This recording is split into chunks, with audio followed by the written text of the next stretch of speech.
Cole Brennan sat on the porch of his transformed ranch, watching the Arizona sun sink below fields that had once been nothing but sage and regret. Beside him, his grandson Samuel shifted in his chair, 25 years old and full of questions the way young men always are. "Grandpa Cole," Samuel said, "I heard you lived alone out here for more than 6 years. How did you bear it?" The old man's hands, gnarled as mesquite roots, tightened on the arms of his chair. At 94, Cole's eyes still held that storm-colored clarity that had seen too much and remembered everything. "I didn't bear it, son. I was just waiting to die, until the day that door opened and changed everything." "What door?" Cole looked toward the cabin, rebuilt and expanded over the decades, but still carrying the bones of what it had been. "The door where an Apache woman and a child stood on my threshold in the summer of 1884. I was 58 years old and wanted nothing more than to join my wife and boy in the ground. But sometimes strangers arrive to teach us how to live." He closed his eyes, and the years fell away like autumn leaves. June 1884, Arizona Territory.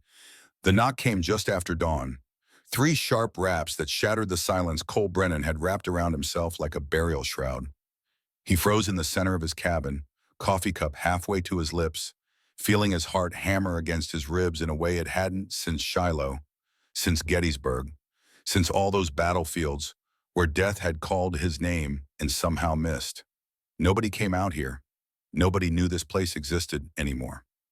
The second round of knocking was harder, more insistent, and Cole set the cup down with a hand that trembled just enough to spill dark liquid across the worn wooden table. The calendar on the wall still read August 1878. 6 years since he'd bothered to change it. 6 years since time had stopped meaning anything.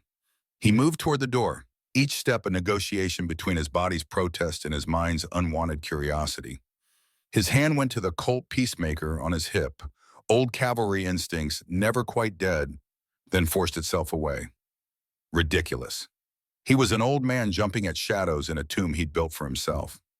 When Cole opened the door, the morning light hit him like a physical blow, too bright, too sudden, and for a moment all he saw was a silhouette, impossibly tall, against the pale sky. Then his eyes adjusted, and the world tilted sideways. Standing on his porch was an Apache woman, and beside her, partially hidden in her shadow, an Apache boy of perhaps 10 years. Cole's first instinct was pure frontier reflex, 6 years of hearing about raids and resistance, about Geronimo's warriors and the savage threat. His hand actually moved toward his gun before his brain caught up. She was alone. She carried a leather suitcase. And she was looking at him not with hostility, but with something closer to exhausted assessment, like a general surveying unfavorable terrain. She was dressed in traditional buckskin, intricate beadwork across the chest in turquoise and white that must have taken hundreds of hours to create. Her hair hung in a single braid, black as a raven's wing, tied with a beaded leather cord. She stood perhaps 5'9", broad-shouldered and strong, in a way that made his own weathered frame feel suddenly frail. But it was her eyes that stopped him, dark as obsidian, sharp as a hawk's, holding depths of experience that made his own pain look like shallow water. The boy stood slightly behind her, one hand clutching a small cloth bag, the other staying close to her side. His eyes were wide and wary, old beyond his years, in that way Cole had seen in drummer boys during the war, children forced to grow up too fast by circumstances beyond their control. "Cole Brennan." Her voice was low, controlled, with an edge that suggested she'd rather be anywhere else on God's green earth. It wasn't a question. She knew who he was. Cole managed a nod, his throat too dry for words. His mind raced through possibilities, each more impossible than the last. How did she know his name? What did she want? Was this some kind of elaborate trap? She held out a folded paper yellowed at the edges, creased from being carried too long in what must have been brutal conditions. "Then I believe this concerns you." Cole's fingers were clumsy as he took it, unfolded it, saw handwriting he recognized, but words that made absolutely no sense. An arrangement. A contract. His name signed at the bottom in ink he'd never touched. Thomas Carver's name as witness. The paper trembled in his grip as his mind tried to make sense of what he was reading. Mail order bride. Terms of agreement. Payment received, $75. "I never wrote this." The words came out rougher than he intended, anger rising like bile. I never sent for anybody. Not a woman, not a... His eyes dropped to the boy. Not a child. And yet here we are.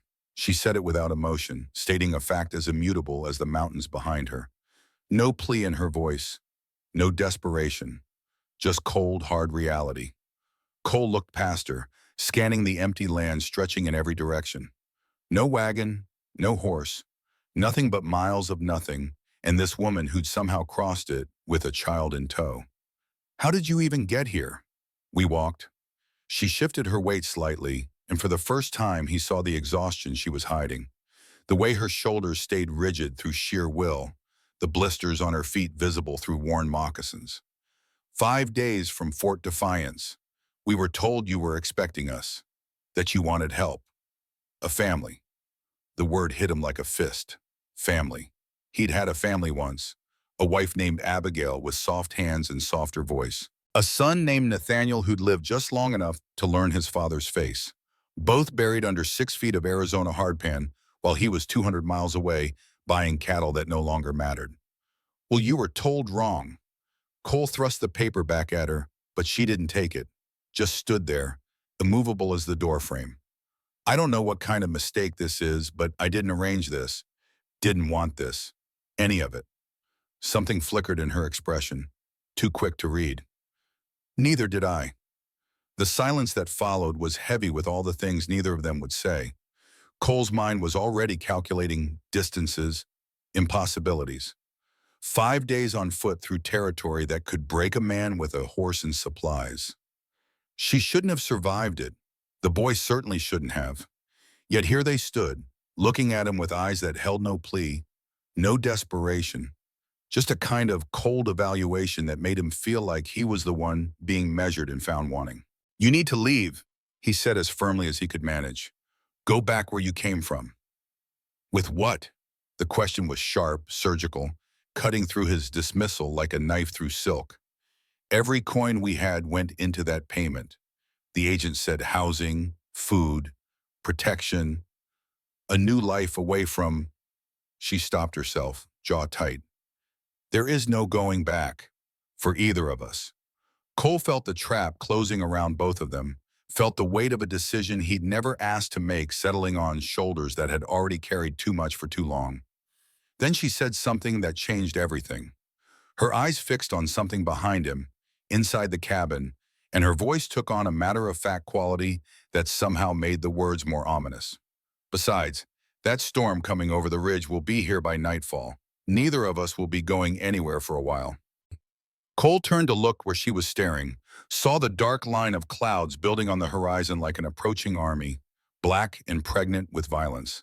He'd seen enough Arizona storms to know she was right.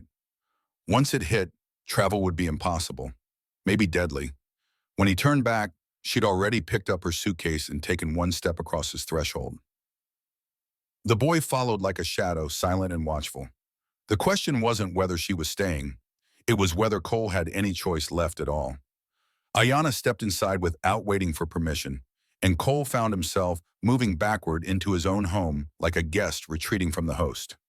She set the suitcase down near the door with deliberate care, her eyes already cataloging the space with the efficiency of someone who'd learned to assess shelter for survival rather than comfort.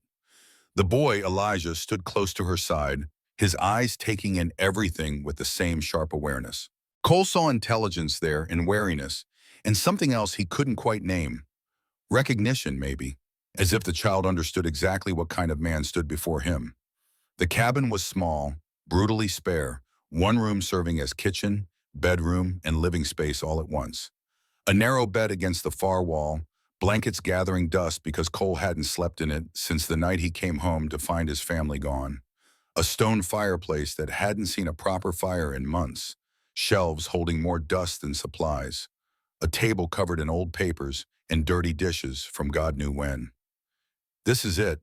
She didn't say it with judgment, just stating an observation that made Cole's face heat with something between shame and anger. I don't entertain. He moved past her, putting the table between them like a barricade. And I told you, this is a mistake. Thomas Carver had no right to do whatever he did. Who is Thomas Carver? My neighbor. Cole gestured vaguely northwest. Lives 2 days' ride from here.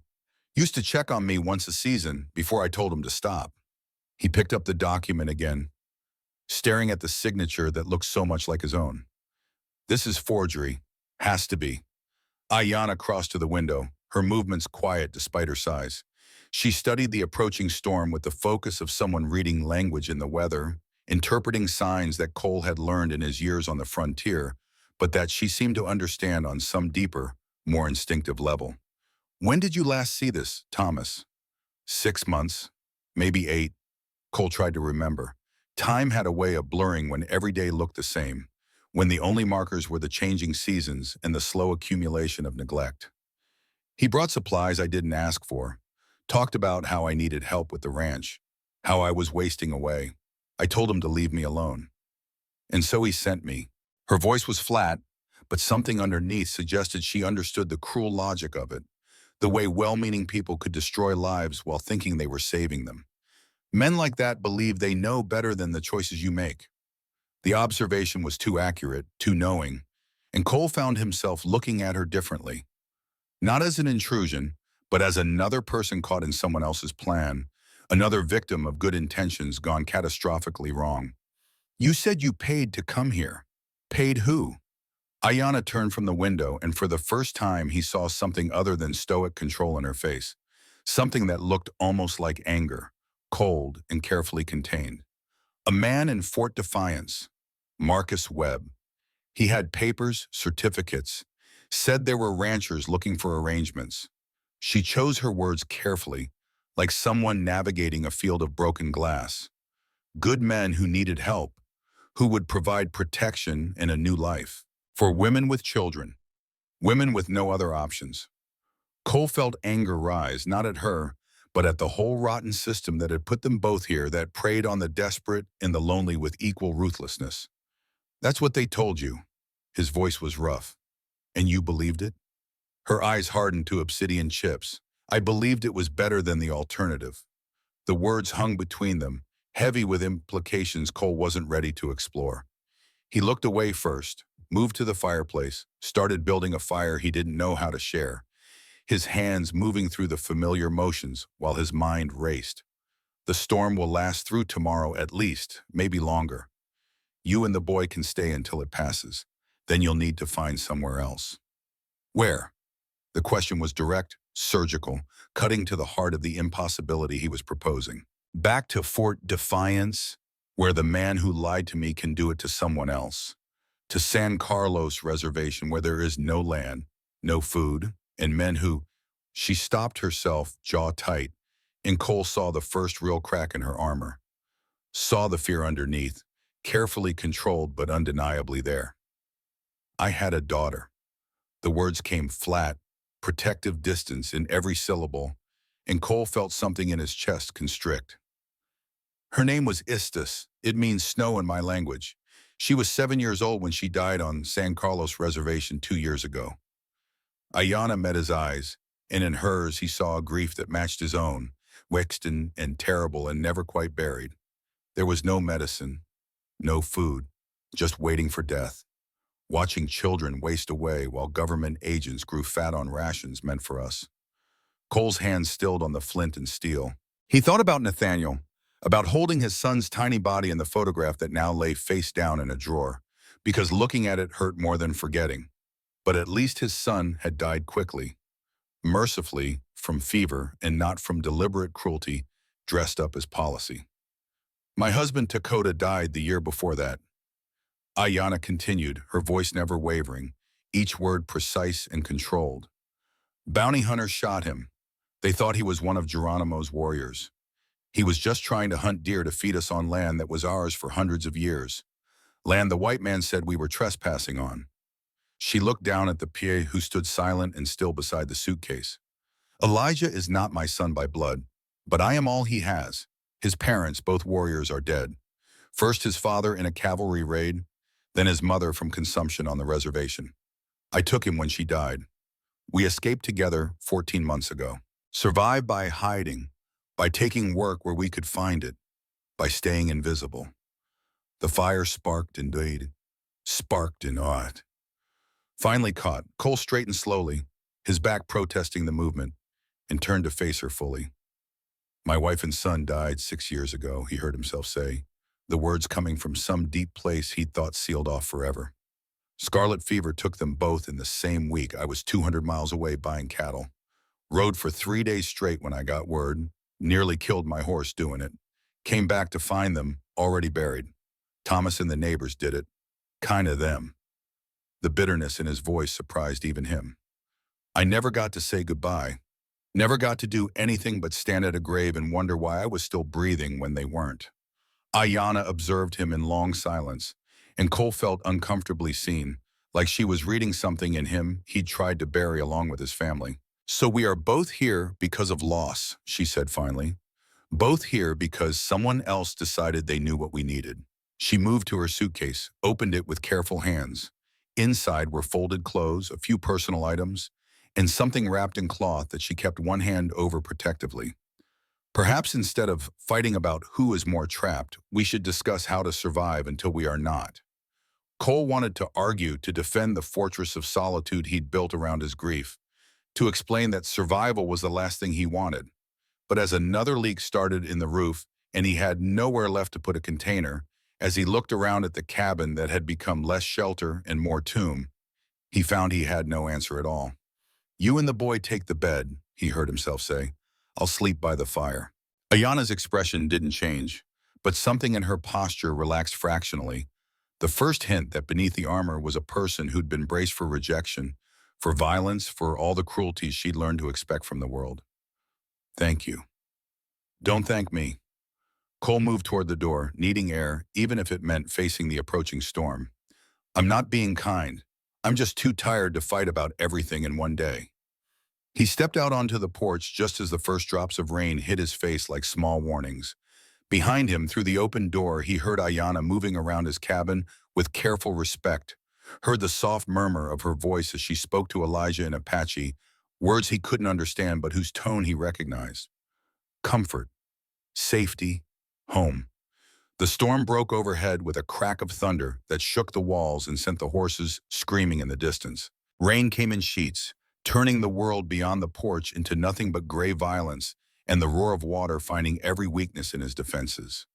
Cole stood there getting soaked, watching his land disappear behind the deluge, and realized with cold certainty that the next few days would test more than just his hospitality. They would test everything he'd built his isolation on, every wall he'd erected between himself and the world, every reason he'd found to keep breathing without actually living. And he wasn't sure any of those foundations would hold. Inside, Ayanna carefully unwrapped the cloth bundle from her suitcase. The corn-husk doll lay in her hands like a prayer, tiny beaded moccasins still perfect despite everything. Istis's doll, the last physical piece of her daughter she had left. She placed it on the floor beside the bed with the reverence of creating an altar, and Elijah sat down next to it without being told, his small hand reaching out to touch it with the gentleness of someone who understood what sacred things look like. Through the open door, Ayanna could see Cole Brennan standing in the rain, getting soaked, staring out at nothing. She recognized the posture. It was the stance of a man who'd forgotten how to come in from the storm, who'd become so used to the cold and wet that shelter felt foreign, dangerous, like a promise that would inevitably be broken. She knew that feeling intimately. The storm raged through the night. Rain hammered the roof, finding every weakness Cole had ignored for years. Drips started in 4 places, then 6, then so many he stopped counting. Ayanna calmly repositioned their belongings to avoid the water, her face showing nothing. But Cole saw the way her eyes tracked each new leak, cataloging the damage with the precision of someone who understood that small failures led to larger catastrophes. "The roof needs repair," she observed around midnight, her voice cutting through the storm's roar. Needed it for a while. Cole sat by the fire, gun within reach from old habit, watching the flames and trying not to watch her. "You have been alone that long." She was working with leather strips now, braiding them with quick, practiced movements that spoke of years of repetition. "That you stopped maintaining your own shelter?" The question cut deeper than he wanted to admit. "I maintain what matters." And the roof does not matter? She tied off one braid, started another. What about the corral fence I saw, with half the rails rotted through? Or the well cover with a gap large enough for anything to fall in and contaminate your water? Cole's jaw tightened. You've been here less than a day, and you're cataloging my failures. I am cataloging what needs fixing. Her hands never stopped moving. If we are staying even a few days, I would prefer not to drink fouled water or sleep under a roof that might collapse. Nobody asked you to stay at all. No, she agreed, her voice maddeningly calm. But here we are. Another drip started, this one directly above the table where Thomas's forged document still lay. Ayanna grabbed it quickly, but the ink was already running. Thomas Carver's signature bleeding into illegibility. She looked at the ruined paper, then at Cole, and something passed between them that wasn't quite understanding, but was maybe the first hint of it. Two people recognizing in each other the same desperate survival, the same determination to keep moving forward even when forward had lost all meaning. Tomorrow, she said quietly, setting the document aside, when the rain slows, I will patch the roof. You will show me where you keep the pitch and tar. I can patch my own roof. Can you? She held up the ruined document, water still dripping from its edges. Or have you been letting everything wash away for so long, you have forgotten how to hold things together? The question landed like a physical blow. Cole wanted to argue, to defend himself, to explain that he'd earned the right to let things fall apart after what he'd lost. But as he looked around at the cabin, at the accumulating water, at the evidence of 6 years of systematic neglect, he found he had no defense that didn't sound hollow even to his own ears. Outside, the storm raged on, trapping them together in a space growing smaller by the hour. Elijah had fallen asleep on the bed, curled around Istis's doll like it was the most precious thing in the world. Ayanna sat on the floor near the fire, her back against the wall, eyes half closed but alert in the way of someone who'd learned that true sleep was a luxury reserved for safety she no longer believed in. Cole tried not to look at them, tried not to notice the way firelight played across Ayanna's face, softening the hard lines and revealing something younger underneath, something that hadn't been completely destroyed by loss and displacement and the brutal arithmetic of survival. He pulled out his harmonica instead, the Honor Marine Band he hadn't touched in 6 years, and turned it over in his hands. The last time he'd played it was the night before Abigail and Nathaniel died, playing a lullaby for his son while his wife smiled from the doorway. The memory should have been painful, should have sent him reaching for the bottle he'd finally emptied 2 years ago. Instead, he felt something else. Curiosity, maybe, or the faint stirring of something that might, in a different life, have been hope. You play? Iana's voice cut through his reverie. Used to, during the war mostly, help pass the time between trying not to die. Will you play now? Cole looked at her, surprised. Why? Because Elijah has never heard music, she said simply. Not real music. The reservation had no instruments, and in hiding we could make no sound that might draw attention. Her eyes met his across the fire. And because I think you need to remember what your hands can create instead of what they have destroyed. The words hit harder than they should have, cutting through defenses Cole didn't even know he'd raised. He brought the harmonica to his lips, hesitated, then began to play. The melody came unbidden, something old and solemn and beautiful that he'd learned from a fellow soldier at Shiloh right before that man took a mini ball through the throat and died choking on his own blood. But played here, in this cabin, with the storm raging outside and 2 strangers huddled in the warmth, the song transformed. It wasn't a dirge anymore. It was something else. A bridge between what was lost and what might still be possible. When Cole finished, silence filled the cabin like water finding its level. Then Elijah's voice, small and sleepy from the bed. That was beautiful. Cole turned to find the boy sitting up, eyes wide in the firelight, looking at him with something that might have been wonder. My father used to sing, Elijah continued in halting English, the words careful and considered, before the soldiers came. I do not remember the songs, but I remember the feeling. He touched his chest. Here. Cole's throat tightened. He looked at Ayanna and saw tears tracking silently down her face. The first emotion he'd seen break through her careful control. Thank you, she said, so quietly he almost didn't hear it over the storm, for giving him that memory back. They didn't speak again that night. Ayana lay down beside Elijah on the bed, fully clothed, one hand on the doll and the other on the boy. Cole sat by the fire, gun across his lap from habit, and watched the flames burn down to embers while the storm hammered the world outside. He thought about Thomas Carver, about well-meaning interference and the violence of assuming you knew what was best for someone else's life. He thought about Marcus Webb and his territorial matching service, preying on desperate women with children, sending them into the wilderness based on forged documents and false promises. But mostly he thought about the woman and child sleeping in his dead wife's bed, about the impossible journey they'd survived to get here, about what kind of desperation drove a person to walk 5 days through hostile territory with no guarantee of anything but more suffering at the end. And he thought about himself, about the man he'd become in 6 years of isolation, letting his ranch rot around him while he waited for death to remember his address, about whether that man was worth saving, whether he even wanted to be saved. The answer should have been no. Should have been the same answer he'd given himself every morning for 6 years when he woke up disappointed to still be breathing. But somewhere in the night, as the storm began to ease and the first hints of gray dawn crept through the gaps in his walls, Cole Brennan felt something shift inside his chest. Not hope exactly, not anything so presumptuous, just the faintest possibility that maybe, just maybe, there was a reason he'd opened that door this morning.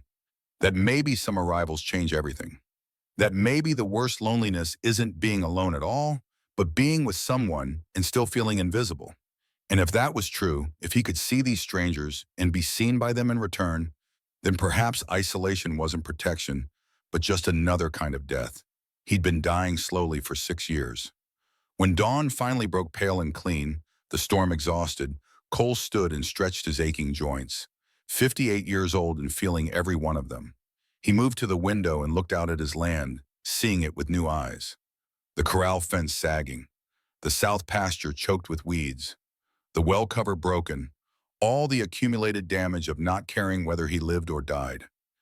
Behind him, Ayana stirred, instantly alert in that way he recognized from his own war-trained reflexes. The storm has passed, she observed, standing with fluid grace that made his own stiff movements feel ancient. For now, Cole turned to face her. Another will come, always does out here. Then we should repair the roof before it does. She said it like it was already decided, like she'd moved past asking permission and into the territory of simple partnership. Cole opened his mouth to argue, to remind her that she was leaving as soon as travel was possible, that this wasn't her home and never would be. But the words died on his tongue, because looking at her standing there in the gray dawn light, at Elijah stirring awake behind her, at the corn-husk doll still clutched in the boy's hands, Cole realized something that terrified him more than any bullet ever had. He didn't want them to leave. Not yet, maybe not ever. And that single thought, that crack in the armor he'd built around his heart, changed everything that came after. "I'll get the pitch and tar," he heard himself say. "You'll need to show me what you see that I've been missing." Ayana's expression didn't change, but something in her eyes softened fractionally, and Cole understood that she'd been testing him, waiting to see if he was the kind of man who could admit when he was wrong, when he needed help, when pride was just another word for slow suicide. "I will show you," she said, "and you will show me how this land works, what it needs, what it can become if we stop punishing it for our grief." The we hung in the air between them, fraught with implications neither was ready to name. But it was there, undeniable as the sunrise breaking over the ridge, as the smell of rain-washed earth, as the sound of Elijah's quiet breathing in the stillness. Cole nodded once, sharp and decisive. The first real decision he'd made in 6 years that wasn't about managing his own slow decay. "We'll start with the roof," he said. "Everything else can wait." But both of them knew he was lying. Nothing could wait anymore. Not the fence, not the well, not the questions hanging between them like spider silk, invisible but strong enough to catch and hold. Not the future that had just become possible again, whether either of them was ready for it or not. Cole Brennan's grandson leaned forward in his chair, the sunset forgotten as the old story wrapped around him like a spell. "So she stayed," Samuel said. "They both stayed." They stayed, Cole confirmed, his weathered face creasing into something that might have been a smile. And in staying, they saved my life, though it took me longer than it should have to understand that. What happened next? The old man's eyes grew distant, seeing not the prosperous ranch of 1920, but the broken-down homestead of 1884, seeing not his comfortable present, but the dangerous past that had forged it. We worked, Cole said simply, and in working, we learned about each other, about ourselves, about what it means to build something from nothing when you thought nothing was all you had left. June 1884, Brennan Ranch. Dawn broke clean and merciless over Arizona territory, the storm's fury replaced by a silence so complete it hurt Cole's ears. He woke stiff and aching on the floor by the dead fire, every joint protesting 6 hours on hard-packed earth. 58 years old and feeling like 80. The smell hit him first. Coffee, but not his usual bitter brew. Something richer, mixed with prestige, and something else he couldn't identify. And food. Actual food being cooked on his stove by hands that knew what they were doing. Ayanna stood at his cast-iron skillet, working it like she'd been cooking in this kitchen for years instead of hours.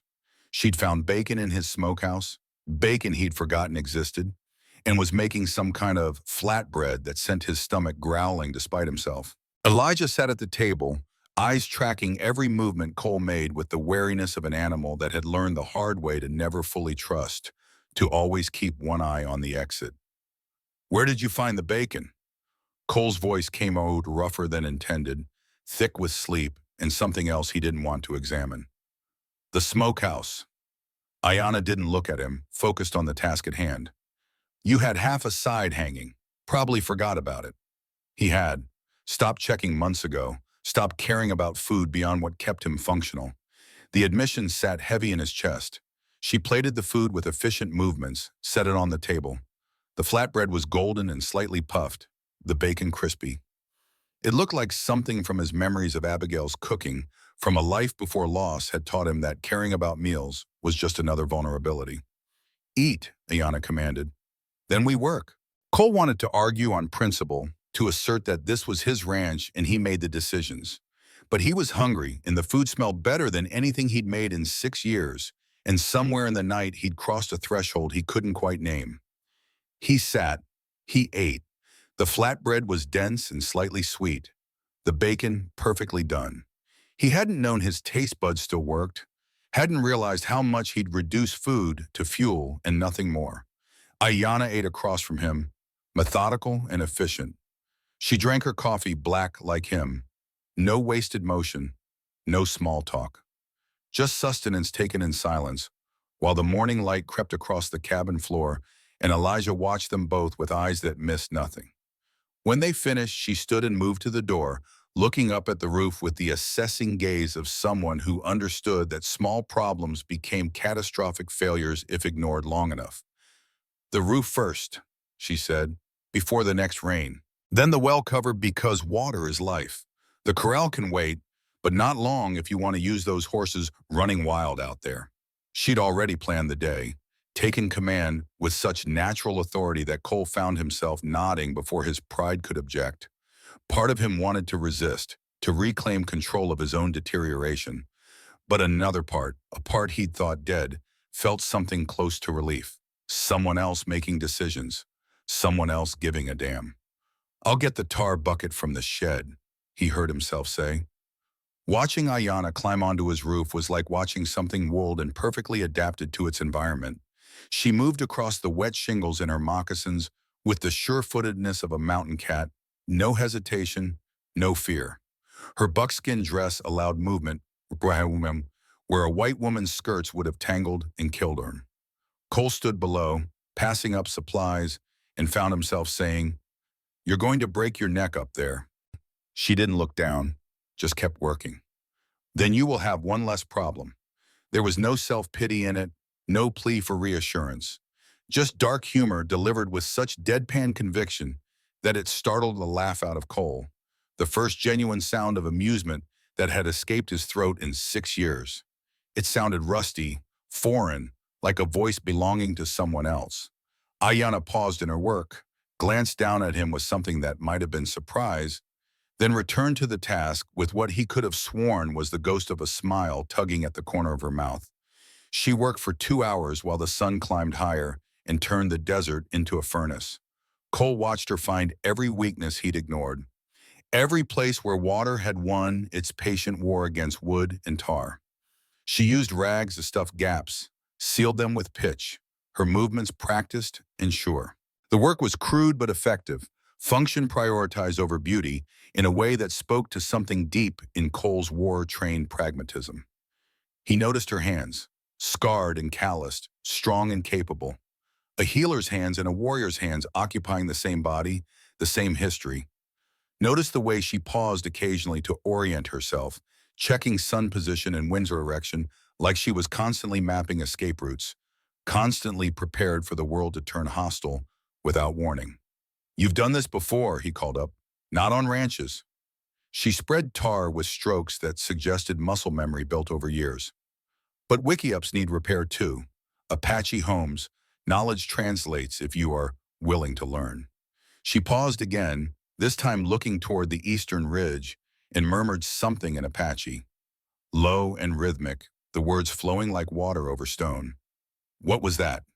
She glanced down, and for the first time he saw something soften in her expression. Not vulnerability exactly, but a willingness to let him see past the armor.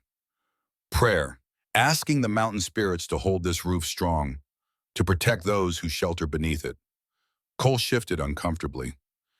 It sounded like superstition, like Indian magic, like all the things he'd been taught to dismiss as primitive nonsense. Then he caught himself. That was exactly the kind of thinking that got Apaches killed, that justified taking their land and destroying their way of life. She was just praying, like anyone would, like he used to before God stopped listening or he stopped believing. He wasn't sure which. "Your people pray too," Ayana added, reading his discomfort with unnerving accuracy. "Just with different words. Same sky hears both. Same spirits watch over all who ask with honest hearts." The simple wisdom of it hit harder than it should have. Cole looked away, uncomfortable with how easily she'd seen through him, how quickly she'd identified and dismissed his prejudice without anger or judgment, just patient correction. When Ayana finally climbed down, her clothes were soaked with sweat and streaked with tar. She didn't complain, didn't even seem to notice the heat that had Cole's shirt sticking to his back. She just accepted the coffee he'd made, hot enough to burn despite the temperature, and drank it like it was water in the desert. They stood on the porch together, not quite side by side, but no longer maintaining the careful distance of strangers who didn't trust each other. The world had revealed itself in the storm's aftermath, colors bright and sharp, the air so clean it almost hurt to breathe. "You didn't have to do that," Cole said, his voice rougher than he intended, thick with something he refused to name. "Yes, I did." Ayana blew on her coffee, steam rising between them. "I do not accept shelter I do not earn. Even shelter you did not ask for." She paused, choosing her next words carefully. "Especially then. Dependency is its own kind of death." The words cut deeper than any blade.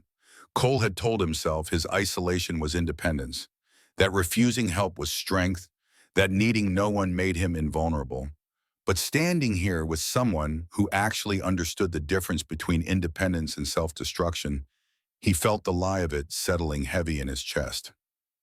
"The corral fence," he heard himself say. "If you're right about the rot, I'll need help replacing the rails." It wasn't an invitation to stay. Wasn't even a thank you, but Ayana's expression shifted fractionally, something that might have been respect crossing her features. "Show me where you keep the lumber." They worked through the afternoon while the sun turned the sky white with heat. Cole's body protested every movement, 6 years of neglect catching up with compound interest. Ayana seemed tireless, but he noticed she was pacing herself, rationing energy with the discipline of someone who'd learned that survival was a marathon, not a sprint. The work was quiet, methodical. Ayana assessed each rail with hands that knew wood, testing for rot with her thumb, watching the way it had crumbled or held firm. She marked what needed replacing, measured for new cuts, all without tools, doing it by eye and experience in a way that made Cole realize how much knowledge he'd lost by working alone for so long. "Where did you learn this?" he asked as they fitted a new rail into place. "My husband." The words came flat and final, a door closing on a room Cole wasn't invited to enter. She drove a nail with 3 precise strikes, the rhythm almost meditative.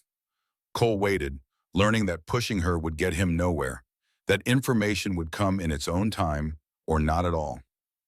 "About Dakota," she continued after a long silence. "Before the reservation, before everything changed, he could build anything from nothing, make a home from earth and wood and skill. He taught me because he said a woman should be able to survive without a man if the spirits demanded it." She reached for another nail, and Cole saw her hand tremble just slightly before she controlled it. "I did not know I would need that knowledge so soon, that the spirits would take him and leave me with only his teachings and our daughter and land that was no longer ours. I didn't know you were married." "I am not anymore." The hammer came down harder than necessary. "He died defending land we had already lost. Soldiers said it was trespassing, that we had no right to be on property the government gave away to settlers who had never seen it, who did not know its spirit or its history." Cole's own hammer stilled mid-swing. "You said your daughter died of fever on the reservation." "She did. 2 years after they shot her in the leg while she ran from them." Ayana's face was stone, but something burned behind her eyes. "Istas was 5 years old. She heard the gunshots and ran like any child would. They chased her. For sport, I think. The bullet shattered bone. No doctor would treat an Apache child. The wound festered for months before we were forced onto San Carlos. By then, infection had set so deep into bone that nothing could save her. So yes, fever killed her. But soldiers pulled the trigger 2 years before she stopped breathing." The casual cruelty of it made Cole's stomach turn. He thought about Nathaniel, about random fever and impersonal death. What Ayana described was different, deliberate, done by men who probably went home and kissed their own children and never lost a night's sleep. "I'm sorry."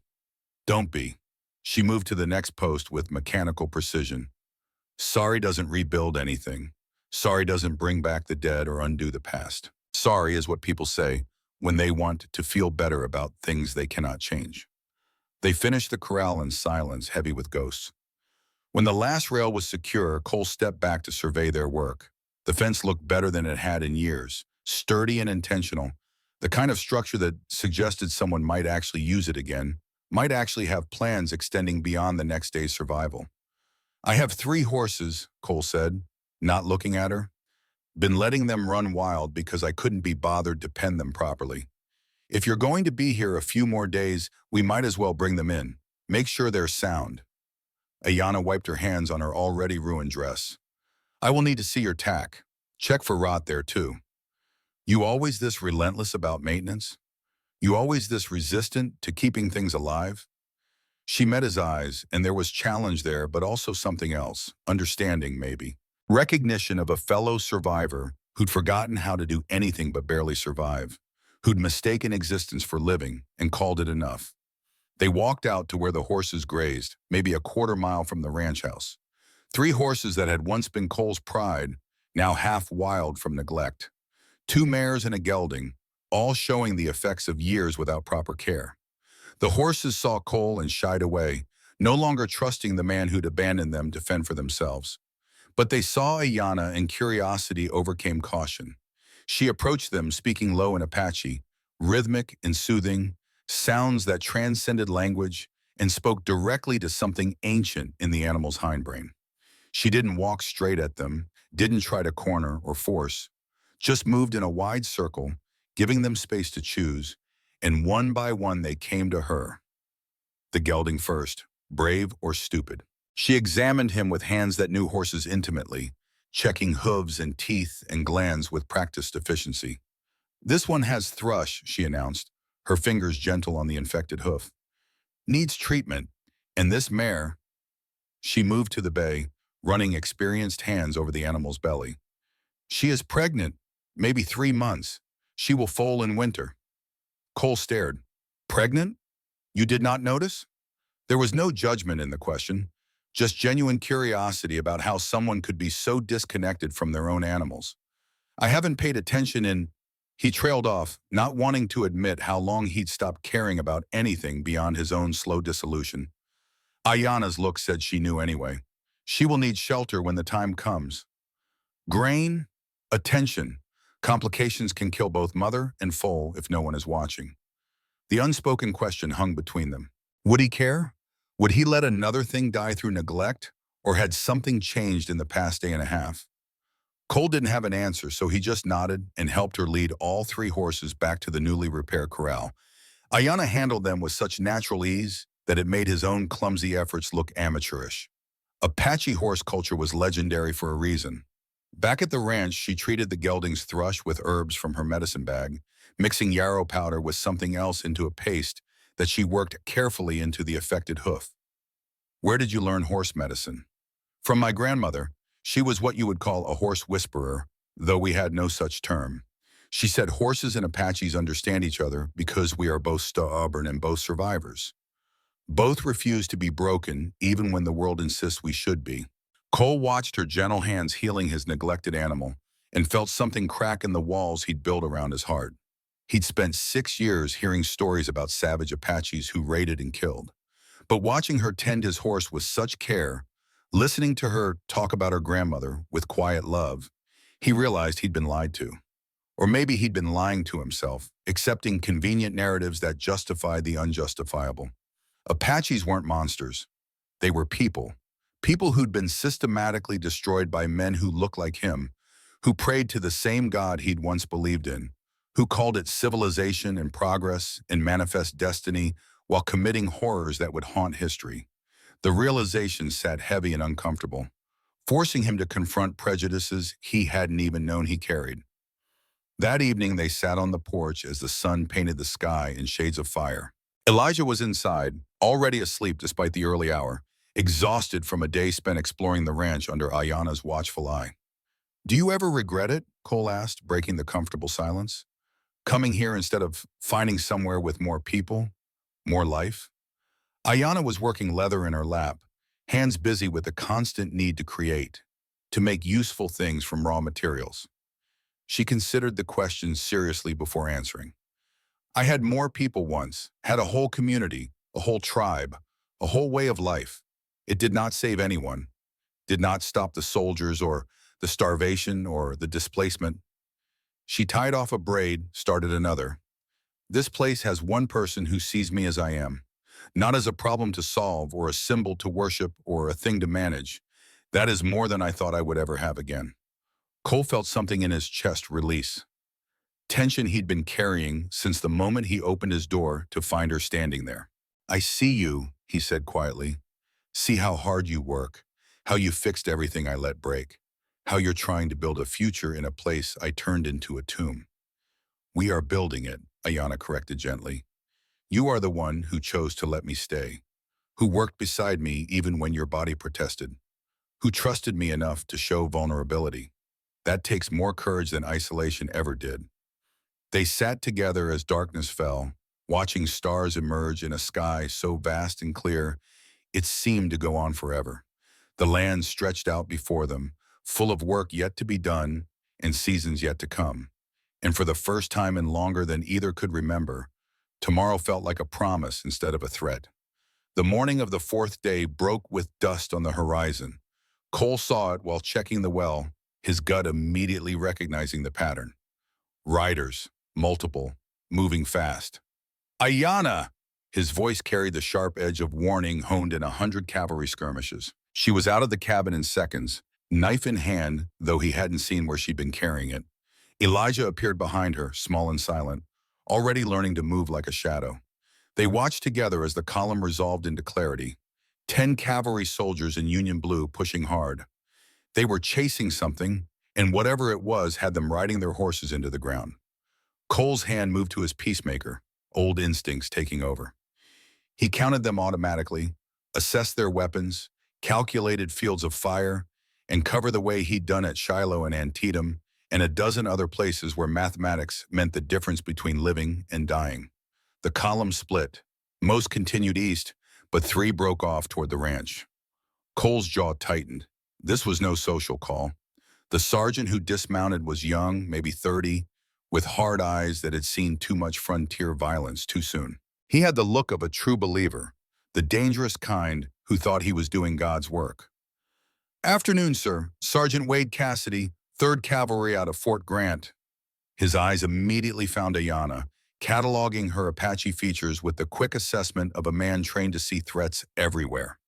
"We're pursuing a group of renegade Apaches who escaped from San Carlos last month. You seen any suspicious activity?" Cole's mind raced, years of military experience telling him how to play this, how to give answers that satisfied without revealing.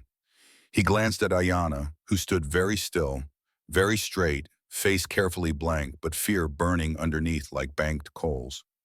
"This your woman?" Cassidy's tone made it clear what he thought about white men who took Apache wives. Cole made a choice that would change everything. The lie came smooth and practiced, delivered with the confidence of a man who'd bluffed his way through too many poker games to count. "My wife, Ayanna Brennan. We're married legal. Got the certificate inside if you need to see it." He let steel enter his voice, the officer's tone that expected to be obeyed. "She's been here with me for 2 months. As for suspicious activity, haven't seen a soul except Thomas Carver 3 weeks back, and he's about as dangerous as a church mouse." Cassidy's eyes narrowed, clearly not satisfied but equally clearly on uncertain ground. "She got papers proving she's allowed off the reservation?" "She doesn't need papers." Cole's voice was steady, authoritative. "She's married to a white citizen. That makes her status legal under territorial law. Unless you're questioning the validity of Christian marriage now, Sergeant?" It was a bluff, and both men knew it. But Cassidy also knew he was on shaky legal ground, that harassing a white landowner's wife without cause could bring trouble he didn't need. "What about the Apaches we're chasing? You see anything or not?" Over the sergeant's shoulder, Cole saw movement in the brush near the creek. A child, maybe 7 or 8 years old, Apache, trying to stay hidden, wounded from the blood darkening the shoulder of a torn shirt. One of the band they were hunting, probably. Left behind when the adults ran. If the soldiers found the child, they'd kill him, or drag him back to San Carlos, which might be a slower death. Cole looked at Ayanna. She'd seen the child too. Her face was still stone, but her eyes screamed a silent plea. "Please, don't let them find him." The choice crystallized with terrible clarity. Cole could report the child, prove his loyalty, get the soldiers away faster. The safe choice, the smart choice, or he could do the right thing. "Haven't seen anyone," Cole said, meeting Cassidy's eyes without flinching. "But I'll keep watch. You want me to send a word if I do?" Cassidy studied him for a long moment, clearly suspicious, but lacking evidence for anything more. "You seem pretty protective of your Apache wife, mister. Hope you know what you're doing. They're not like us. Can't be trusted. Can't be civilized. Best you remember that before you get a knife in the back one night."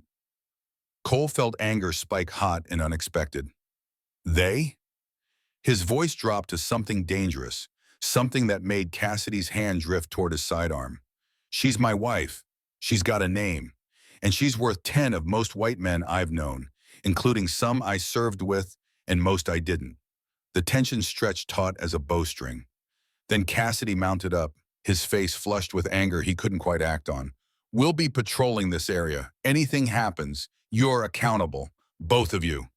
They rode off in a cloud of dust and implied threats, and Cole waited until they were completely out of sight before moving. Ayanna was already running toward the creek, and he followed, his old body protesting the sudden sprint, but obeying anyway.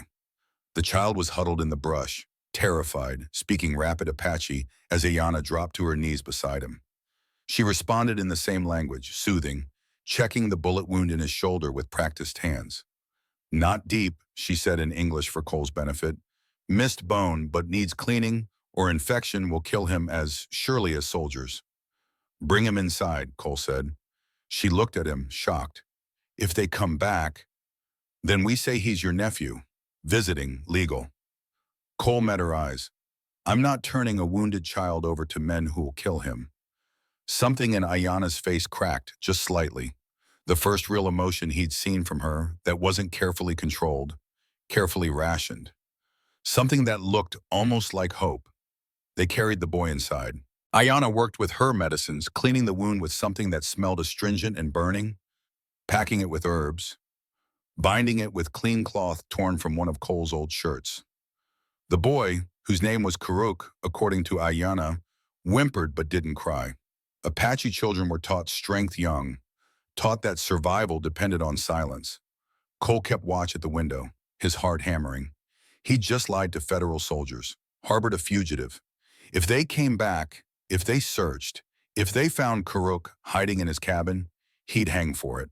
Or more likely just get shot trying to resist. He didn't care. Looking at Ayana bent over this child, murmuring comfort in Apache, her hands gentle and sure despite everything she'd lost, he realized something fundamental had shifted. She wasn't the enemy. She'd never been the enemy. The enemy was the system that made children into fugitives, that turned survival into a crime, that destroyed entire peoples and called it progress. "What's his name?" Cole asked.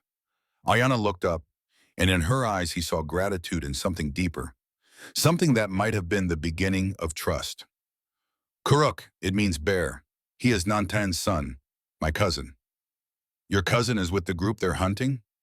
"Nantan leads his own band, 20 people, mostly women and children. They refuse to go to the reservation. Would rather die free in the mountains than slowly on government land." Her voice was fierce with pride and grief. "They are hunted like animals for wanting to live on land that was theirs for 1,000 years." Cole nodded slowly, understanding more than he wanted to about how history would remember this, about which side he'd chosen and what it meant. "How long will he need to stay?" "Until the wound heals enough for him to travel safely. A week, maybe more. Then he stays."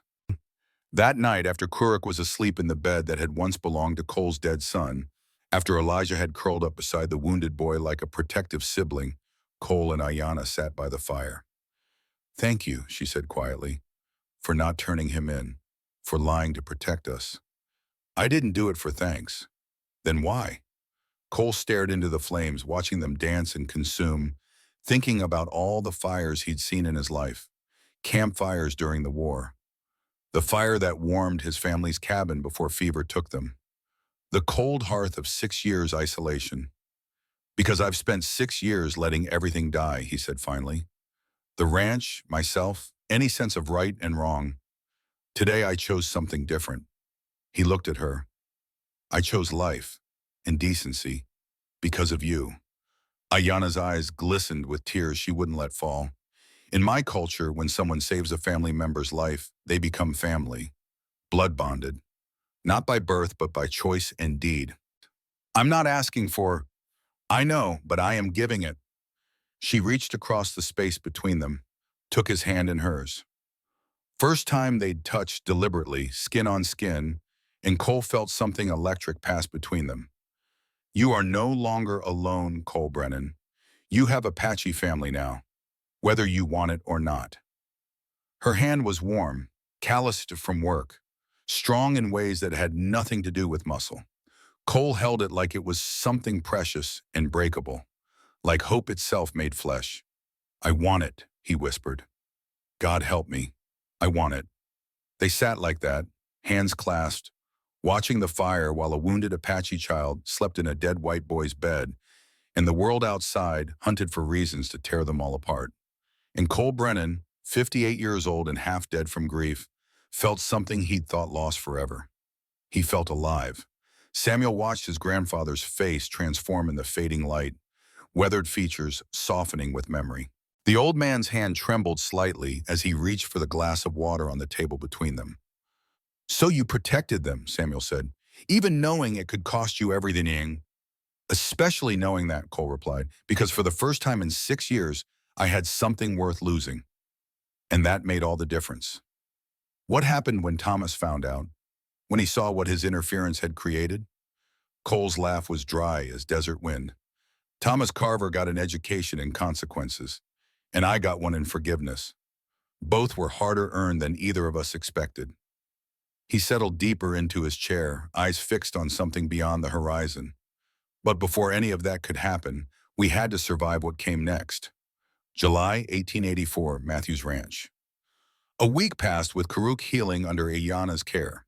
The boy was resilient in the way Apache children learned to be, and her medicine worked with startling efficiency. Cole watched her tend the wound, singing soft songs in Apache, telling stories of warriors and trickster coyotes that made both boys laugh despite the constant threat hanging over them all. He found himself learning their rhythm. Ayana rose before dawn to pray facing east, offering smoke and words to spirits Cole didn't understand but no longer dismissed. Elijah helped with morning chores, learning English from Cole in exchange for teaching him Apache words that felt strange in his mouth. Karak watched everything with eyes that missed nothing, already planning his return to Nantan's band in the mountains. It felt dangerously close to family, and that terrified Cole more than any cavalry patrol. On the eighth day, Cole saw dust on the northwestern horizon. One rider moving at an easy pace. He recognized the gait of the horse before he could make out the rider. Thomas Carver.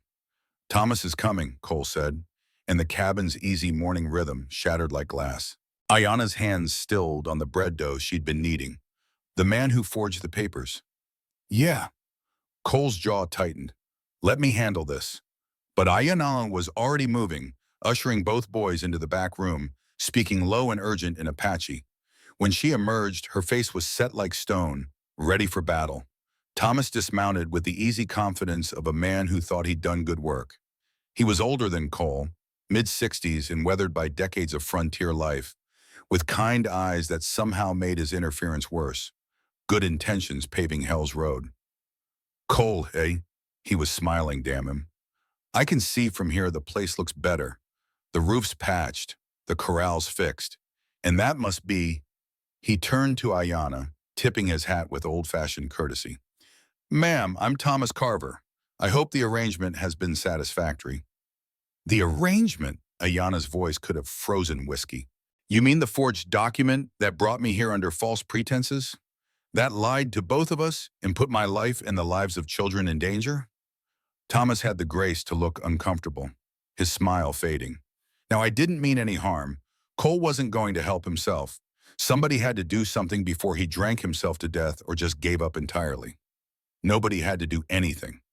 Cole stepped forward, anger rising like mercury in summer heat. "You forged my signature, Thomas. Sent a woman and a boy into the wilderness based on lies. Took money from people desperate enough to believe your fantasy. Do you understand what you did?" "I understand I saved you." Thomas gestured at the repaired structures, the visible evidence of work and care. "Look at this place. Look at yourself. You're alive again, Cole. Actually living instead of just waiting to die. That wouldn't have happened if I'd left you to rot in your grief." The words stung because they held truth Cole didn't want to acknowledge. He was different. The ranch was better. He could feel himself breathing deeper, standing straighter, caring about tomorrow in ways he hadn't for 6 years. But the method, the violation, the sheer arrogance of assuming he knew what was best for someone else's life. "You didn't save anyone," Ayana cut in before Cole could respond, her voice like a blade through silk. "You traded one person's autonomy for your own sense of righteousness. I came here believing I had a contract, an agreement made in good faith. Instead, I found a man who knew nothing about me, who wanted nothing to do with me, who had every right to send me away to die in country I didn't know." "But he didn't send you away," Thomas protested, confusion replacing confidence. "You're still here, working together. The ranch is functioning again. I can see it worked out, just like I hoped." "Not because of your plan." Cole moved to stand beside Ayana, deliberate unity that made its own statement. "Because we chose it. After your lies almost destroyed any chance we had at making something real. After we had to decide whether to trust each other despite the poisoned foundation you built." Thomas's eyes moved past them, noticing details he'd missed in his initial assessment. "Is that a child I hear in there, 2 children?" Cole's hand moved closer to his gun. "Ayana's nephews. Visiting. None of your concern." "Nephews." Thomas's tone suggested he knew exactly what that meant, what kind of danger Cole had put himself in by harboring Apache children during an active cavalry hunt. "Cole, if you're doing what I think you're doing, if those boys are..." "Careful, Thomas." Cole's voice dropped to something dangerous. the officer's tone that had sent men into battle. "You're about to accuse my wife of harboring fugitives on my property. That's a serious claim to make without evidence." "Your wife?" Thomas blinked. "You two actually got married?" "Not yet," Ayanna said, and Cole felt surprise ripple through him at the certainty in her voice. "But we will. And when we do, it will be our choice, not yours, not anyone's but ours." The we sat between them like a promise neither had known they were making until the words were spoken. Cole looked at Ayanna and saw his own surprise reflected back, mixed with something that might have been hope. Thomas deflated, seeing he'd lost his confrontation before it fully began. But there was something else in his face now, something that looked almost like concern cutting through his wounded pride. "You should know," he said quietly, all bluster gone, "that Jack Morrison has been asking questions in town. About you, Cole. About your claim to this land." Ice water dumped down Cole's spine. "Morrison, what's that snake want with my property? Seems he thinks he's got some old Spanish land grant that overlaps your acreage. Been making noise about complications." Thomas glanced at Ayanna with obvious meaning. "Legal complications, like whether a white man married to an Apache has the same rights as other citizens. Whether that kind of marriage is even legal under territorial law." The threat was clear and immediate. Morrison could use Ayanna's presence, their relationship, as leverage to steal everything Cole had built. And there wasn't a damn thing the law would do to stop him. "Get out, Thomas." Cole's voice was quiet but absolute. "Go home. Don't come back unless we send for you. And don't ever, ever make decisions for another person's life without their consent. No matter how good your intentions. No matter how certain you are that you know better. You understand me?" Thomas nodded slowly, mounting his horse with movements that suddenly looked old and tired. "I'm sorry," he said. "I truly am. I just wanted to help." "Then help by leaving us alone," Ayanna said, not unkindly but with finality that accepted no argument. "What we build here will be ours, or it will be nothing. There is no third option." They watched him ride away, dust settling slowly in the afternoon stillness. When he was gone, truly gone, Ayanna turned to Cole. "He was right about one thing. We are alive again. Because we chose it." Cole looked at the ranch, at the work they had done together, at the evidence of care where neglect had ruled for so long. "Not because someone forced us into it." "So what now?" Ayanna asked, and the question carried weight that had nothing to do with Thomas's visit. "The arrangement he made is fiction. The papers are destroyed. There is no legal tie keeping me here. Nothing but the choice we make every morning when we wake up and decide if this is still where we want to be." Cole felt the full weight of what she was offering. She could leave now. Could walk away from this experiment in shared survival and find something easier. Somewhere without his ghosts and his failing body and the constant threat of men like Morrison turning their lives into leverage for land theft. But when he looked at her, he saw the same fear reflected back, the understanding that they'd both chosen something terrifying, something with no guarantees, something that could destroy them worse than isolation ever had. "Then we keep choosing," Cole said simply, "every day. And if it ever stops being a choice, if it becomes a trap, we're honest about it. We owe each other that much." "Every day," Ayanna agreed. Behind them, inside the cabin, they heard Kuruk laugh at something Elijah had said. The sound of children being children, despite everything. The sound of hope persisting against all odds. "I'll remember," he promised. That night, Kuruk left to return to Nantan's band in the mountains. Cole watched as Ayanna gave the boy careful instructions, speaking in rapid Apache while tracing symbols in the dirt. When she finished, Kuruk nodded solemnly, then disappeared into the darkness with the silence of his people. "What did you tell him?" Cole asked. "To tell Nantan we may need him, that a man threatens our family." Ayanna's face was calm.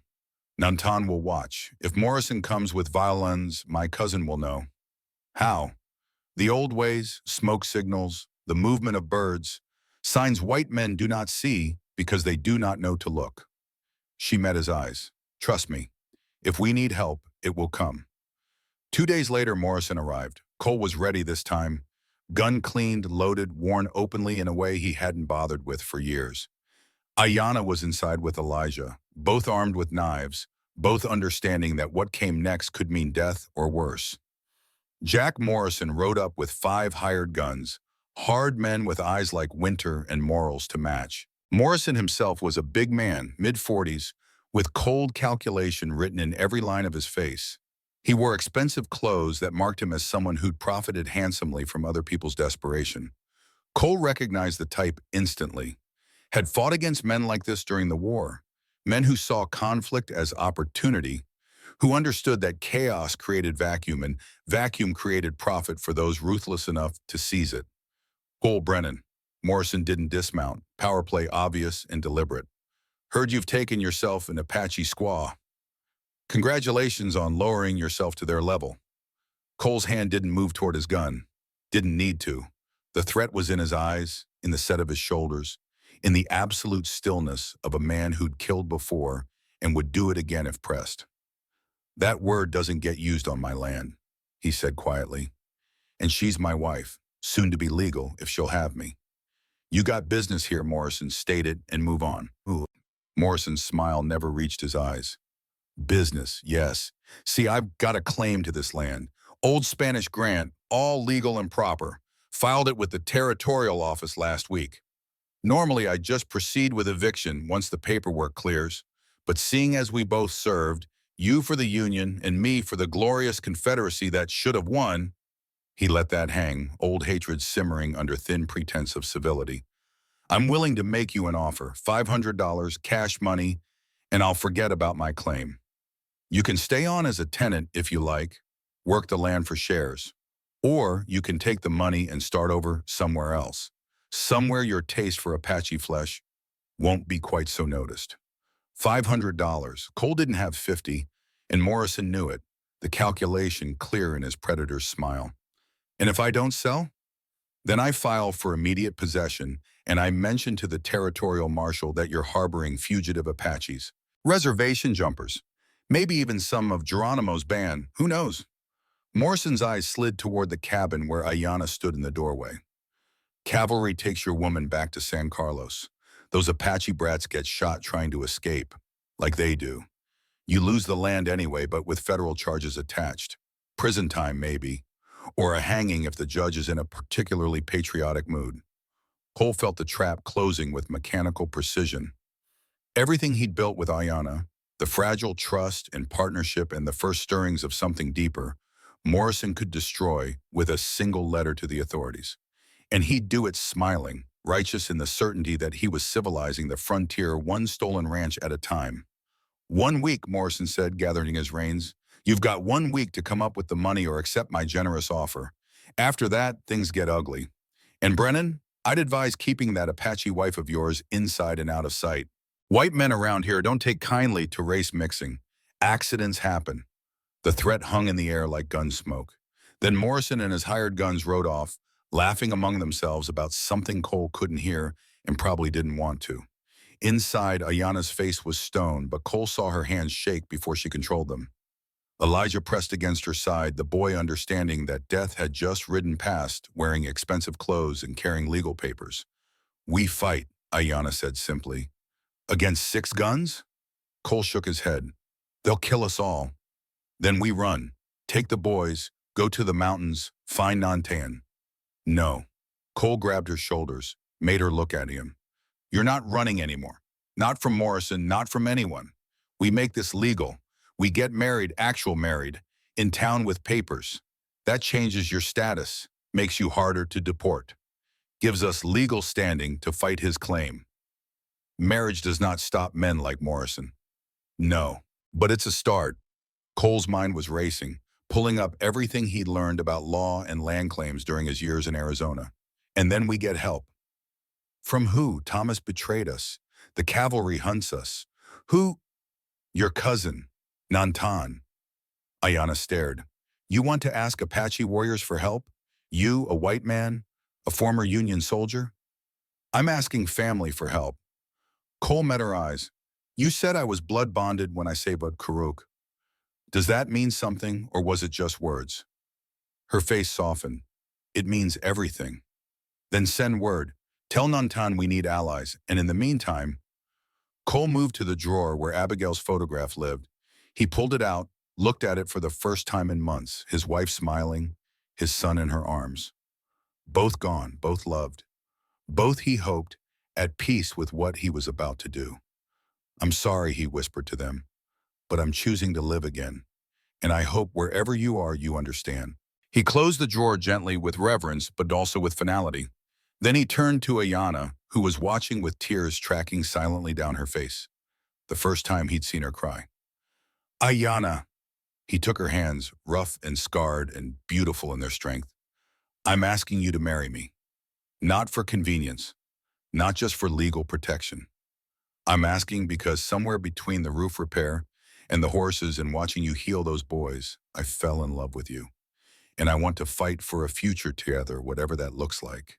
If you'll have me." The silence stretched so long his heart forgot how to beat. Then she reached up, cupped his weathered face in her calloused hands. "I am terrified," she admitted, voice breaking. "Everyone I have loved has died. My parents, my husband, my daughter. What if I bring death to you too? What if loving me is a curse?" "Then we die fighting side by side instead of alone in the dark," Cole said. "And that's better than 6 more years of what I had before you arrived." Ayana kissed him. First real kiss.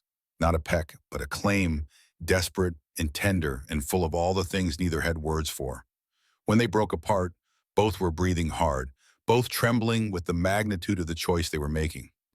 "Yes," she said. "I choose you. I choose us.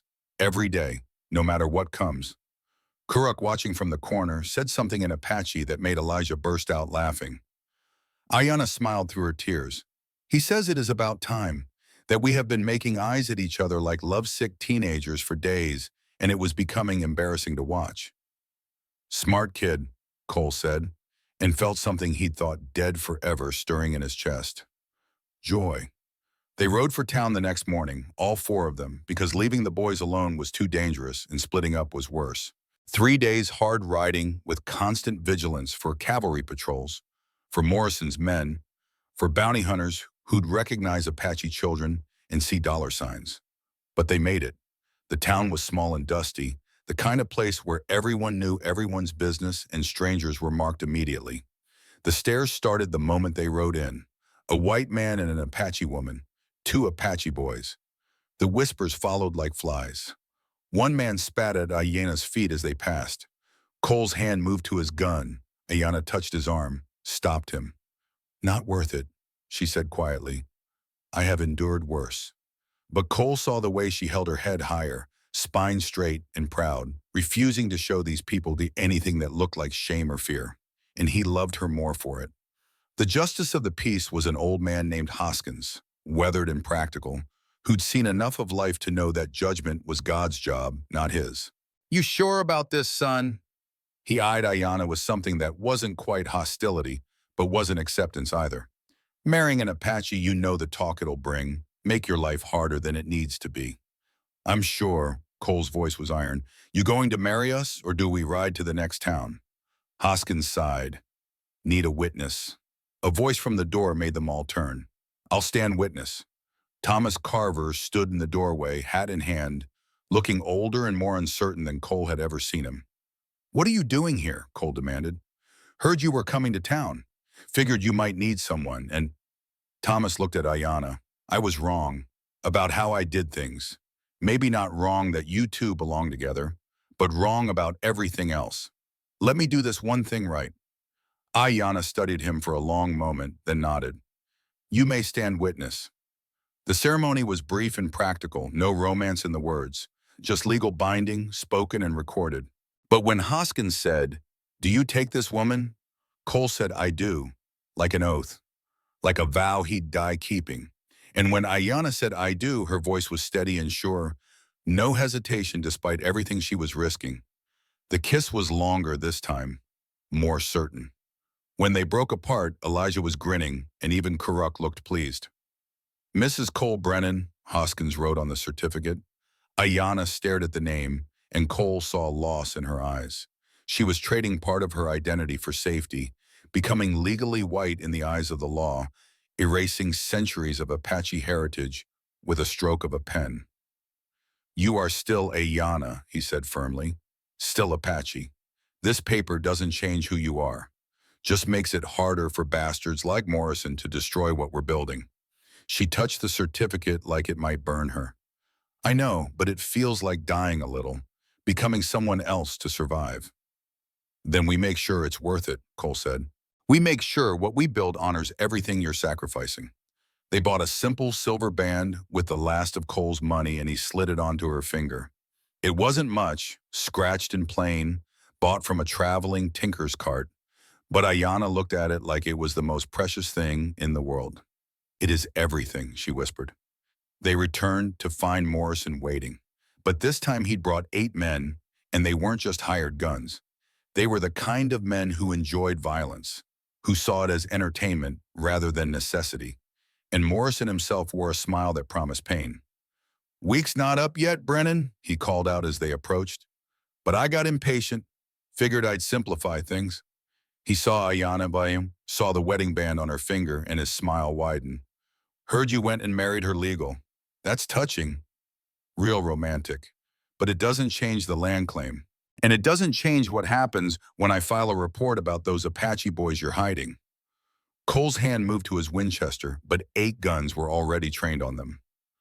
Suicide to draw. Then a sound cut through the tension, a war cry in Apache, high and ululating, the sound that had terrified settlers for generations. From the ridge behind the ranch, riders appeared. Apache warriors, maybe 12 of them, painted and armed, looking like everything Morrison had ever feared about the frontier. Leading them was a man who could only be Nantan, tall and fierce. With Ayana's eyes and a harder face, Morrison's men turned, suddenly surrounded, suddenly outnumbered. The certainty drained from Morrison's face, replaced by something much more satisfying. Fear. Ayana called out in Apache, rapid and urgent. Nantan responded, then looked at Cole with an assessment that felt like standing before a firing squad. Cole met his gaze without flinching, understanding this was a test he couldn't afford to fail. Nantan spoke in accented English. "This man threatens my cousin, my blood. In Apache law, that means death. You can't—" Morrison's voice cracked. "This is American territory. You're all fugitives. I'll have the cavalry." "This is Apache land," Nantan said quietly. "Always was. You just occupy it temporarily. We lived here 1,000 years before your people came. We'll be here 1,000 years after you leave." He drew his bow, arrow notched. "Leave now, do not return, or we make it official war. You want that? Want to explain to your government why you started another Apache uprising over one ranch?" Morrison looked at his men, saw no support there. They were hired guns, not martyrs. They understood survival math better than ideology. "This isn't over," Morrison snarled, but he was already backing toward his horse. "Yes, it is." Cole's voice was quiet but carried absolute conviction. "You come back here, you deal with both white law and Apache justice. That's a war on 2 fronts you can't win. So right away, Morrison, tell everyone the land's claimed and protected, and pray I never see your face again." They went, scrambling onto horses, riding hard like devils were chasing them. Maybe they were. When the dust settled, Nantan dismounted slowly, approached Cole with caution, appropriate to men meeting as equals rather than enemies. Up close, Cole could see the scars, the hard-won wisdom in eyes too young to be so old, the weight of responsibility for 20 lives living free against impossible odds. Nantan clasped Cole's forearm in the warrior's greeting, said something in Apache that made Ayana's breath catch. "He says you have earned Apache respect," she translated, voice thick with emotion. "That you fought to protect family. That makes you brother, not by blood but by choice. The strongest bond there is." Cole's throat tightened. "Tell him thank you for coming, for trusting me enough to answer the call." Nantan smiled, and it transformed his face into something younger, more hopeful. He spoke again, longer this time. "He says the mountains are open to you always," Ayana translated. "That if you ever need sanctuary, if the white man's law becomes too much to bear, there is a place for you among his people. For both of us, for the boys, for any children who come after." After the warriors left with promises to watch the territory and send warning of any threats, After Karuk went with them back to his father because the wound had healed and the mountains called, after they'd stood watching until the riders disappeared into the high country, Cole and Ayana finally turned to face what they'd built together. The ranch looked different in the evening light. Not perfect, still carrying scars of neglect, but alive again. The repaired roof held strong. The corral fence stood straight. The horses grazed peacefully, the pregnant mare growing round with new life. "We did it," Ayana said quietly. "We built something that isn't broken." "We're still broken," Cole corrected gently. "But we built something anyway. And maybe that's better. Not pretending to be whole, just choosing to build despite the cracks." Ayana's smile was small and precious, earned through loss and maintained through hope. "That is much better." They stood on the porch as full darkness fell, watching stars emerge in impossible numbers. Elijah was inside, already asleep, exhausted by days of tension, finally released. Tomorrow he'd help with chores and learn more English and be the child he deserved to be, instead of the survivor circumstances had forced him to become. "What should we name the foal?" Ayana asked, breaking the comfortable silence. "When the mare gives birth this winter." Cole thought about it, about legacy and memory, about how the dead deserved honor, but the living deserve futures. "Nathaniel, he said, after my son, if that's acceptable." "And if we—" Ayana's hand moved to her stomach, protective gesture she probably didn't realize she was making. "If children come for us, what then?" Cole's heart stopped. "Are you saying—" "I am saying it is possible, that we should think about it, about names and futures and all the things I stopped letting myself imagine." She looked at him. "If a daughter comes, I want to name her Istis, after mine. So both our lost children are remembered in the new life we create." Cole couldn't speak past the emotion choking his throat, could only pull her close and hold her, while overhead the stars wheeled in their ancient patterns, and the land breathed around them, and the future opened up like a flower in spring. Present day, 1920. The old man fell silent, lost in memory, so vivid his grandson could almost see it reflected in those gray-blue depths that had witnessed so much history. "So you rebuilt everything," Samuel said softly. "The ranch, your life, your capacity to love." "We rebuilt together," Cole corrected. "And it wasn't easy, wasn't clean or simple, or any of the things stories make it out to be. We fought sometimes, had hard days when the grief came back so strong it felt like drowning. But we had more good days than bad, and every morning we chose each other again." "What happened to Morrison?" "Left Arizona entirely after word spread he'd tried to steal a veteran's land and got run off by Apaches. Died broke in Texas 5 years later. Thomas came around eventually, became a real friend instead of an interfering neighbor. Helped raise Elijah like the uncle he should have been from the start." "And Ayana?" Cole's face transformed, love shining through despite 36 years of marriage and all the ways time changes people. "She's inside right now making dinner. 67 years old and still more stubborn than a mule, still more capable than any two people combined. We raised Elijah as our own son. He's a school teacher now in Tucson, teaching Apache and English to children of both peoples. Married a good woman, gave us 2 grandchildren, and Ayana and I had 3 children of our blood. Lost one to fever in her first year, but raised the other 2 strong. Between Elijah's family and ours, this house has been filled with the noise and life of 5 generations now." He stood slowly, joints protesting, and walked to the porch railing. "That's why I wanted you to hear this story, Samuel. Because you're heading off to university next month, going to become a lawyer, going to fight for justice in a world that desperately needs it. And I want you to remember that the most important battles aren't always the ones fought with guns or laws or grand gestures. What are they fought with? Choice," Cole said simply. "The choice to open a door instead of closing it. The choice to see people as human instead of other. The choice to build instead of destroy, to hope instead of despair, to love instead of hate. Those choices made every single day, that's what changes the world." Samuel stood beside his grandfather, looking out at land that had been desert and neglect and was now green and productive and alive with possibility. "I'll remember," he promised. Behind them, the screen door opened and Ayana emerged, silver threading through her black hair, but eyes still sharp as a hawk's, still carrying herself with the proud bearing of her people. "Dinner is ready," she said in English that had long since lost its hesitant edges. "And stop filling the boy's head with stories that make you sound heroic. You were a stubborn old fool who got lucky I was desperate enough to stay." Cole laughed, the sound rich and full and completely alive. "That's absolutely true, but you stayed anyway." "I stayed because you made it worth staying," Ayana said, coming to stand on his other side, fitting into the space beside him like she'd been made for it. "Because you chose to see me instead of my people's reputation. Because you chose to build something worth protecting."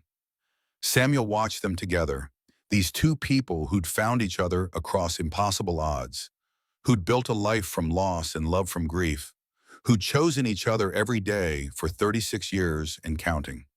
And he understood what his grandfather had been trying to teach him, that the best arrivals are the unexpected ones. The best choices are the terrifying ones. And the best love is the kind you choose every single day, even when it's hard, even when it hurts, even when the world says it's wrong, especially then, because that's when it matters most. Inside, dinner waited. Outside, the ranch that had been a tomb was now a home. And overhead, the Arizona stars shone down on a family built not by blood alone, but by choice and courage, and the simple revolutionary act of refusing to let hate have the final word. Tomorrow would bring new challenges, new choices, new opportunities to build or destroy, to hope or despair, to love or hate. But tonight, three generations stood together under those stars, connected by stories and blood, and the understanding that every ending is really a beginning if you're brave enough to see it that way. And that sometimes the knock on the door you never asked for brings exactly what you needed most, even if you were too broken to know you needed it at all.